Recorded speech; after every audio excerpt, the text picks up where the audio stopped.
Mesdames, Messieurs les chefs de daïra, Mesdames, Messieurs les PAPC, la famille de la presse, honorable assistance, Zulf Laoun, Marabais, الفرصة هذا الميتسان يوكلنا من المنير الله نمر إن شاء الله يوم يوم السحاب لنا يمسا ديزيز السمدة لزايرين المرة أو نسمينا المرضي الدنيا.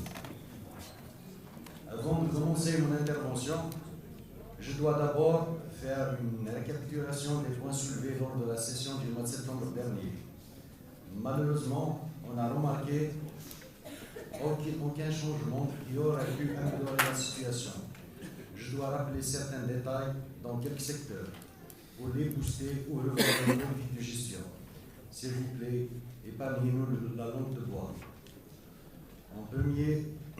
Premièrement, en ce qui concerne le secteur sportif, la situation du complexe sportif d'Arrib est toujours à l'arrêt, malgré les recommandations formulées par la Commission Jeunesse et Sport lors de notre dernière sortie sur site. Même M. le DGS nous a assuré que l'entreprise va terminer dans 8 mois, tout en sachant que rien n'a été fait. Une entreprise qui a eu un ODS au mois de février et il a commencé les terrassements au mois de juin. Et on espère qu'il va achever ce projet en 8 mois. C'est malheureux. La piscine de la nouvelle ville avance très lentement, pour ne pas dire qu'il est à l'arrêt. Idem pour la piscine de Borny.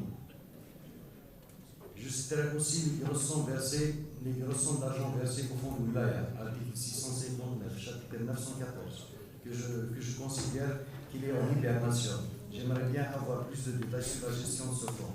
Combien y a-t-il dans ce fonds et que préconisez-vous pour dépenser cet argent et rattraper le retard enregistré? D'après les informations que j'ai, il y a environ 250 millions de dinars.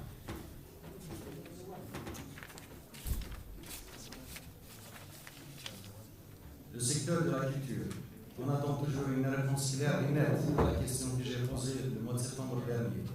Pour ce qui est du projet du musée de la Wilaya, je reformule ma question une autre fois. On veut savoir exactement la date de lancement du projet, le montant alloué initialement au projet, les délais contractuels. Ça pour la première partie de la question. La deuxième partie, combien a-t-il consommé à ce jour et combien faut-il encore pour son achèvement à 100%? Et quelle est la date qui est prévue pour la réception définitive du projet? Aussi, la bibliothèque de Midwala qui tarde à voir le jour, je pense, depuis 2014. Je vous demande, Monsieur le Président, d'inscrire ces deux secteurs à l'ordre du jour de la prochaine session pour en débattre et voir de plus près la situation de la culture et du sport au niveau de notre wilaya. On parle du sport dans notre wilaya, surtout les sports individuels et de combat, malgré le peu de moyens dont ils disposent. La majorité de nos athlètes nous ont toujours honorés à plusieurs occasions. Il est de notre devoir de mettre à leur disposition les moyens nécessaires pour les encourager. Voir aussi le problème de la GSK. On se demande pourquoi le premier responsable du sport au niveau de la wilaya n'a jamais fait aucune déclaration ni se préoccupé de ce club phare. Et pourtant, la GSK, ce n'est pas un club de quartier, ni de la wilaya, ici au sommet d'une région.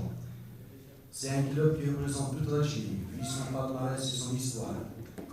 Comment laisser les pauvres supporters souffrir pendant des années avec tous les problèmes qu'elle a vécu? À notre grande surprise, après la venue de Mobilis, tout le monde se frotte les mains et se félicite pour dire qu'à présent, on est à ses côtés et même on a remarqué les sorties sur les réseaux sociaux du directeur concerné à côté de cette nouvelle direction pour dire que la GSK est sauvée. On aurait aimé voir les responsables du sport de la Wilaya pendant les moments difficiles et de crise pour rassurer les supporters et soutenir le club et proposer des solutions efficaces. Je passe aussi à la gestion administrative. On parle tout le temps du développement et l'avancement des projets, la consommation des crédits, mais on doit aussi se pencher un peu sur les besoins élémentaires des citoyens, à savoir le pouvoir d'achat, la promotion du logement social, la santé, le travail, l'éducation, etc. Il doit être aussi protégé d'un phénomène phénomène de la bureaucratie, de la corruption, qui gangrène notre société. Beaucoup de choses restent à faire sur ce plan. On constate que le phénomène de la bureaucratie et de la corruption se généralise de plus en plus et pour gagner pratiquement tous les secteurs, ce qui a un impact négatif sur la vie des citoyens. Pour cela, il faut des dispositions strictes et réglementaires doivent être mises en place afin d'éradiquer ce fléau. Moi, personnellement, j'ai surnommé ce fléau le terrorisme administratif. C'est la source de tous les problèmes actuellement en Algérie. On doit se pencher vraiment sur ce phénomène, même pour l'État. Ce problème doit avoir une importance capitale. Je salue les efforts de l'État pour la création de l'instance nationale de lutte contre la corruption. Oui, c'est une très bonne chose. Oui, c'est une très bonne chose, mais je considère que cette corruption trouve ses racines dans les pouvoirs de l'administration. Il faut la combattre, non seulement le rôle de l'État, mais le rôle de tout un chacun. On doit tous participer pour changer même les mentalités. Vu qu'un simple rendez-vous à l'hôpital nécessite des interventions, comme a dit mon collègue de Pistan. L'emploi, c'est la même chose. Pratiquement toutes les administrations, c'est la même chose. Il faut avoir des relations un peu partout, surtout pour le pauvre citoyen, c'est très difficile. On a constaté aussi que malgré tous les moyens fournis par l'État, l'administration ne profite pas de ces derniers pour promouvoir son action administrative. L'utilisation de l'outil informatique dans l'administration, particulièrement dans certains secteurs, pour ne pas dire tous les secteurs, on a remplacé la machine à écrire par un poste informatique juste pour écrire et imprimer. On n'utilise que 10% des fonctions de cette technologie, alors qu'on peut gagner beaucoup plus de temps et d'argent et d'efficacité si on utilise au moins 60% de cette technologie. Voilà les vrais objectifs tracés par l'État pour ce qui est de la digitalisation de l'administration. Je citerai comme exemple la gestion des situations des différents secteurs au niveau du trésor public.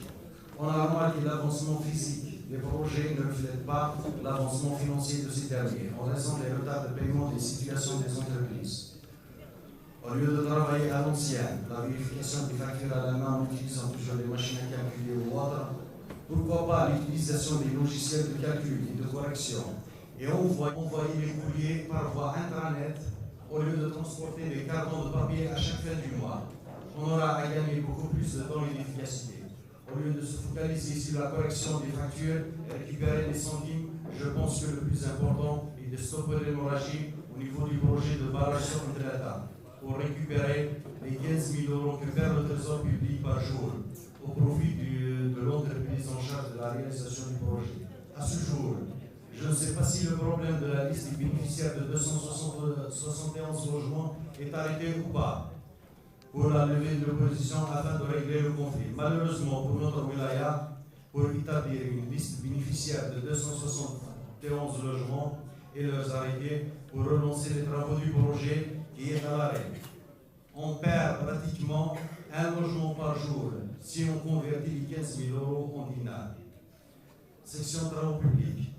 On a cru que dans cette auguste assemblée de wilaya, débattre des différents problèmes pas besoin de citer les quartiers ou les villages pour les prendre en charge, leurs dégrâces, car l'administration concernée, malheureusement, pour nous, on doit à chaque fois, à partir de maintenant, énumérer chaque point, chaque quartier pour être pris en charge. Je considère que dans ce secteur, rien n'a été fait depuis une dizaine de dernières années, vu que la durée de vie du béton bitumeux entre 10 et 15 ans. On a remarqué que chaque session, mes camarades présents n'arrêtent pas d'interpeller à chaque fois le directeur du secteur concerné par rapport aux différents taxes routiers de la wilaya. Et si vous me dites le contraire, c'est encore plus grave. Il y a donc de l'argent du contribuable qui a été dépensé pour un travail mal fait. Même M. Madjen, mon camarade, a soulevé le problème de la qualité des travaux de la RN12. Parmi les insuffisances que j'ai enregistrées, entre autres la RN30, à travers qui traverse pratiquement une dizaine de communes de la wilaya, n'a pas vu